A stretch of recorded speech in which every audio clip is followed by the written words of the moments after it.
All right, applied optimization. So, this is a really interesting topic in a calculus class because it's one of the more obvious ways that you can use calculus to solve, I don't know, real world problems, I guess. And the good news is, from a calculus perspective, there's not a whole lot of new information in this section. Really, the idea is often in real world problems, you want to optimize something. And in this context, optimizing just amounts to finding either a local minimum or a local maximum. So, like for example, in a business calculus context, maybe we have a revenue function. Perhaps the optimal amount of revenue would be to make as much as possible, so we'd be looking for a local maximum. Or maybe a construction application where we have a function that represents how much material we have to use. Maybe it would make logical sense to use as little material as possible, in which case the optimal solution would be represented by a local minimum. Really, all we're going to do in 4.7 when we talk about applied optimization is the same thing we did in the previous section when we learned how to find local minima and local maxima. And you're like, that's great news, nothing new, my favorite kind of section. Well, kind of. I mean, there's nothing new from a calculus perspective, but I think from the student's perspective, these problems all feel very new. They feel very different than what we did in previous sections, even if there is no new calculus. So let me try to demonstrate that by just doing a bunch of examples for you. And maybe as we go through the examples, we can find similarities between the problems and kind of develop overall strategies that'll help us solve these different problems so that going forward, each problem doesn't feel so different. So a classic problem, one that you probably see in pretty much every calculus class, is this idea of fencing a rectangular plot of land. So suppose, for example, that you have 120 feet of fencing, and what your goal is to fence the largest area possible. When you're reading through these problems, look for keywords like largest or smallest or most or least. Those descriptors will be really important because that'll tell us what we're trying to optimize in the problem. So in this problem where it says we want to fence the largest area possible, we want to kind of translate that to optimize area. So the way to think about it is we're going to come up with a function and the function will represent the area. And what we're looking for is the maximum value of that function. Technically, it's the absolute maximum that we're looking for, but maybe you recall from the previous section that the way we locate absolute maxima is by first finding local maxima. And the way we find local maxima is by finding and classifying critical values. So really our big picture strategy is to express the area of this plot of land as a function and then locate the maximal value of this function by finding critical values. So overall, that's our big picture strategy for this problem, and it'll turn out something analogous will be our strategy for all problems in this section, but we're going to run into a few problems. The main problem is typically the thing that you're trying to maximize, area in this case, is often a function of more than one variable. What am I talking about? If we're going to fence a rectangular plot of land, we have to figure out both the length and the width of that rectangle. If we know what the length is and what the width is, then the area is pretty easy because the area is always just the length times the width if the shape that we're talking about is a rectangle. So the function that we're going to try to maximize, this area function over here, is a function of two different variables, L and W. So think about if you were trying to locate the maximal value of this function, what would you do? I mean, maybe you're thinking I'd take a derivative and set it equal to 0 to locate critical values. And if so, that's fantastic. But how would you take a derivative of this thing if there's two different variables floating around? We only know how to take derivatives when we have one variable, typically the letter x. What do we do when we have two different variables, the letters L and W in this case? Well, the trick is to rewrite that function in terms of a single variable. How are you going to do that? Well, you're going to take advantage of a constraint that's in the problem. So typically what happens when you read this problem is you'll find the function that you're trying to maximize, but then there'll be more information in the problem as well. And that additional information will be the constraint. In this case, our constraint is that we have 120 feet of fencing to use. If you picture this rectangle down here, the amount of fencing that we'll use will be W for this side, L for this side, another W for this side, and another L for this side. Because we have 120 feet of fencing to use, the perimeter of our rectangle cannot exceed 120 feet. And since we want the area to be as large as possible, we better use all 120 feet. What I'm saying is in this problem, the constraint is that 2L plus 2W must be equal to 120. Two of the L's because we have one on this side and one on this side, and two of the W's because we have one on this side and one on this side. The function that we're trying to maximize is the area, but the relevant constraint is that 2L plus 2W has to be equal to 120. And the fact that our constraint relates together the two variables that showed up in our function will allow us to rewrite this function as a function of a single variable. Because I have this equation that relates together L's and W's, I can solve this equation for whichever letter I want. It really doesn't matter. Maybe I'll solve it for L. 2L would be equal to 120 minus 2W. So if I divide both sides by 2, I'd get L is equal to 60 minus W. If L is equal to 60 minus W, then instead of writing my function, area in this case, as L times W, I can rewrite my function in terms of just the variable W. How would I do that? Instead of writing L times W, I'd replace the L with what I just solved that L was equal to, 60 minus W in this case. This function in blue is the same as this function in blue. It's just instead of using two variables to represent the area, I'm using a single variable to represent the area. And I'm able to do that because the problem has this constraint that relates together the two variables in my function. So our big picture strategy is to express the area of this plot as a function. That's easy enough, it's L times W, and then locate the function max by finding critical values. But that second step is a little bit more challenging because in the first step, when we represented our function, we used two different variables. So really there's some fine print here for the second step. It's not just that we need to locate function max by finding critical values, because we can't find critical values until our function is one variable. So to accomplish this second step, we need to use the constraint to rewrite the function, area in this case, as a function of just one variable. Once we do that, we're back into a familiar territory where we have a one variable function and we're looking for a local maximum. Now we can just apply the knowledge from the previous section.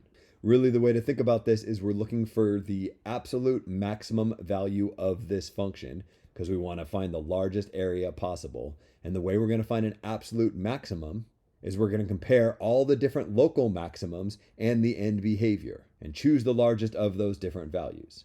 Let's first look for local maxima. To find local maxima, we have to find critical values. Critical values come when the derivative of a function is set equal to 0. It's a little bit weird taking derivatives when your variable is W. You're probably more comfortable doing it with the letter X, but really it'll be the same idea. Just treat the W's the way you used to treat X's. You can take the derivative of this function in the form that it's currently written in, but it might make your life easier to get rid of the parentheses and rewrite this as 60W minus W squared. Because if A of W is 60W minus W squared, then A prime of W amounts to just taking the derivative of a polynomial, and that's fairly easy to do. The derivative of 60W is just 60. The derivative of W squared is 2W. So A prime of W is 60 minus 2W. The reason we found the first derivative is because to find critical values, we take that first derivative and we set it equal to 0. So we need to solve when 60 minus 2W equals 0. Fortunately, that's easy enough. Just add 2W to both sides and we get 60 equals 2W. In other words, W is equal to 30. We have our critical value, so I suppose what we should do next is classify this critical value as either a local minimum or a local maximum. How do we do that? Well, there's options, but probably the easiest way is to use the second derivative test. To use the second derivative test, we need to know what the second derivative is. Fortunately, finding the second derivative is pretty easy because our function and therefore our first derivative were just polynomials. So we just have to take the derivative of A prime of W. The derivative of constant is just 0. The derivative of negative 2W is just negative 2. So my second derivative is a constant. I want to evaluate this second derivative at 30. Meaning change all the W's in this expression into 30s, but there are no W's on this side of the equation, so I end up with just negative 2. What I'm saying is the second derivative is always equal to negative 2, so at this point where W equals 30, the second derivative equals negative 2. Because the second derivative equals negative 2, it's a negative number, and because the second derivative is a negative number, that means my graph is concave down. When your graph is concave down at a critical value, you're picturing something that kind of looks like this. You've got yourself a local maximum. And maybe you're thinking, right, but we don't want local maxima. We want to know about the absolute maximum. Is this the highest the function ever gets? Well, here's where things get kind of tricky. In this problem, there are implied endpoints. They're not stated obviously. You have to be really clever to see them. But it turns out that W can't just be any number that you want. For example, W can't be less than 0. That doesn't make any sense to have a width that's less than 0. You could argue that maybe W can't even be equal to 0. But W certainly couldn't be a negative number. Similarly, L can't be a negative number. And if W were too big, L might be a negative number because I only have 120 feet of fencing.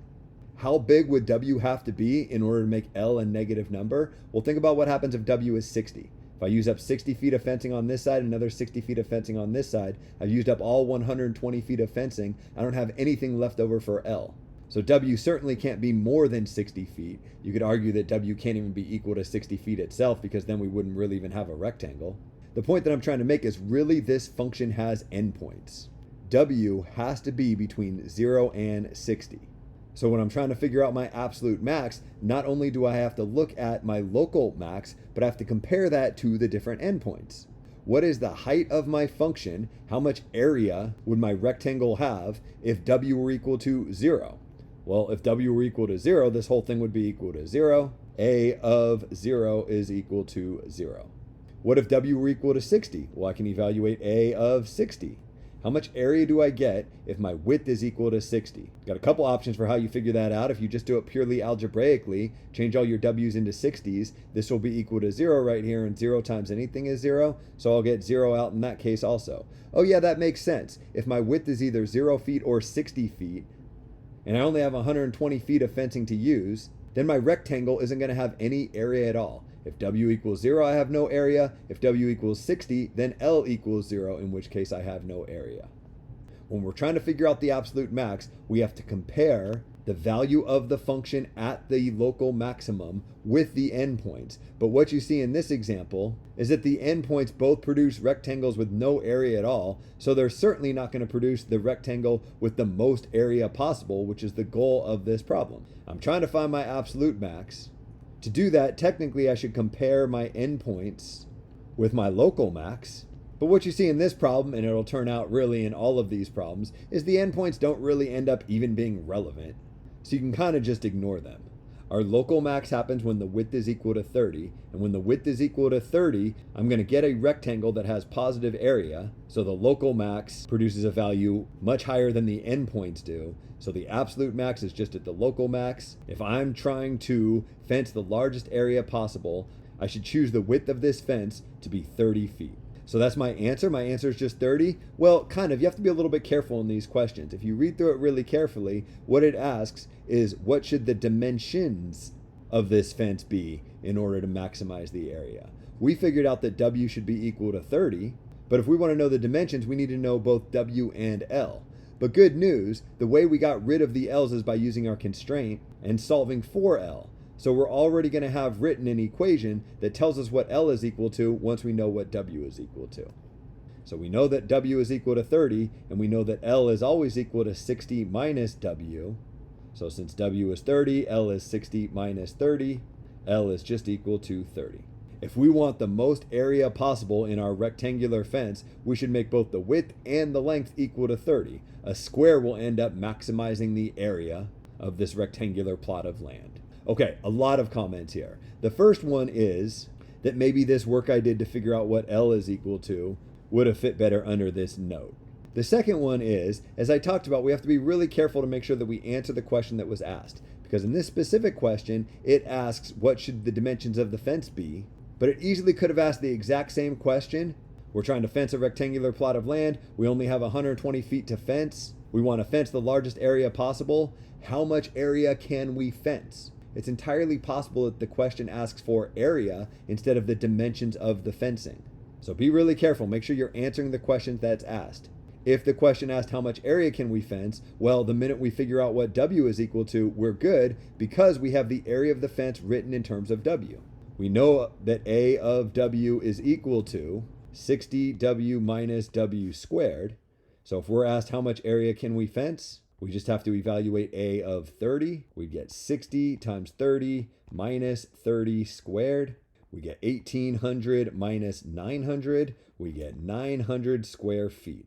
Oh yeah, that makes sense because the optimal solution was when the width and the length were both equal to 30. And if the width and the length are equal to 30, then the area of that rectangle, since area is just length times width, would be 30 times 30, aka 900. The steps are kind of the same, but the answers are very different if you're asked how much area can we fence, as opposed to what should the dimensions of the fence be to fence as much area as possible, in which case you'd say W is equal to 30 and L is equal to 30, or something like that. Another comment that I want to make that I think you're going to really appreciate.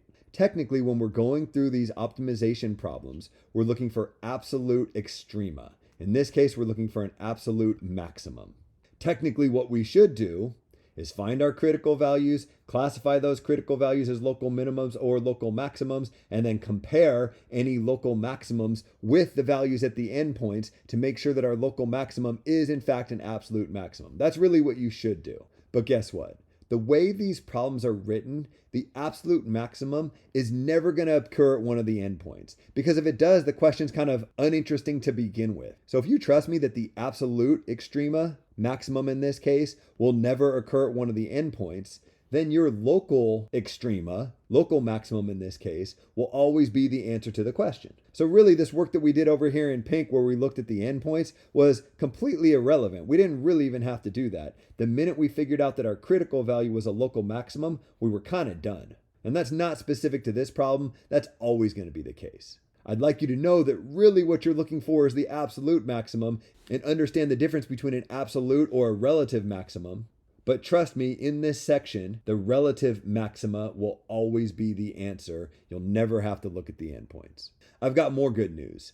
I said that really you were done after you classified your critical value as a local minimum or a local maximum. But in the case where you only have one critical value, like we did in this example, and like will be the case in pretty much every example, if our absolute maximum has to happen at a local maximum and there's only one critical value, that critical value has to be a local maximum. Really, you should do this second derivative test to classify your critical value, but it'll turn out that when you're solving these, for the most part, you're only going to find one critical value. So that critical value will be your answer. Not only can you cut out the stuff in pink, you can really cut out the stuff in green and just trust that the answer will be the thing in blue.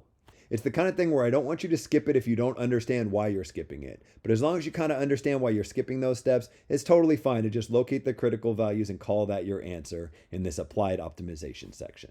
Before I end this video, I want to do one more problem that's almost identical to this problem, just to give you a little bit more practice with this stuff. Suppose we're again trying to fence a rectangular plot of land, and we again have 120 feet of fencing to use, and we're again trying to fence the largest area possible. All that stuff is the exact same.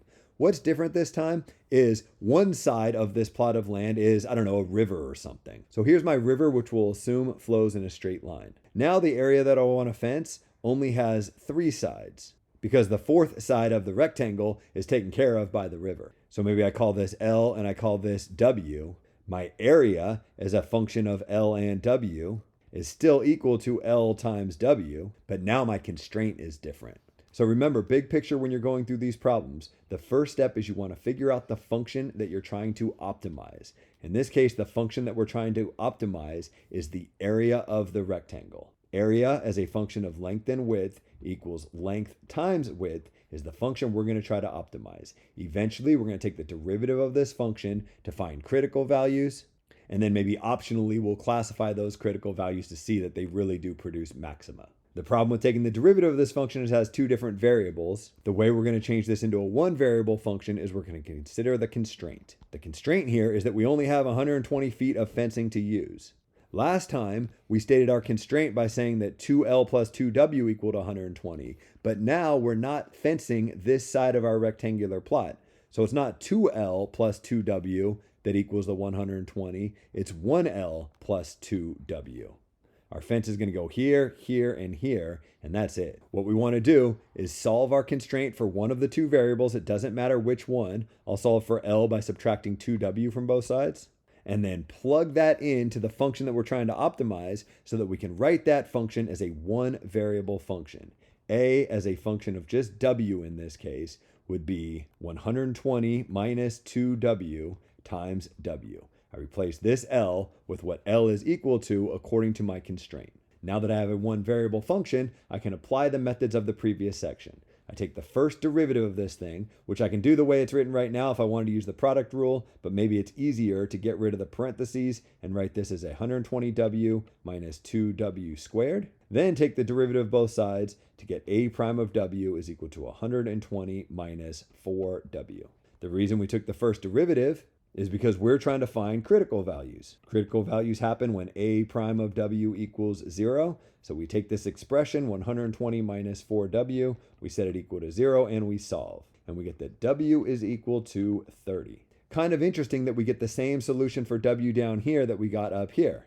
But note that that's not the same answer, because if we're trying to figure out the dimensions, we need to know both L and W, and L, as we have written over here, is equal to 120 minus 2W. So since W is equal to 30, L is equal to 120 minus 2 times 30, 120 minus 60. L is equal to 60 feet. If we only have to fence 3 sides of this rectangular plot, we no longer want a square. We don't want something that's 30 by 30, for example. If our goal is to maximize area, we want the length to be twice as long as the width in this specific scenario.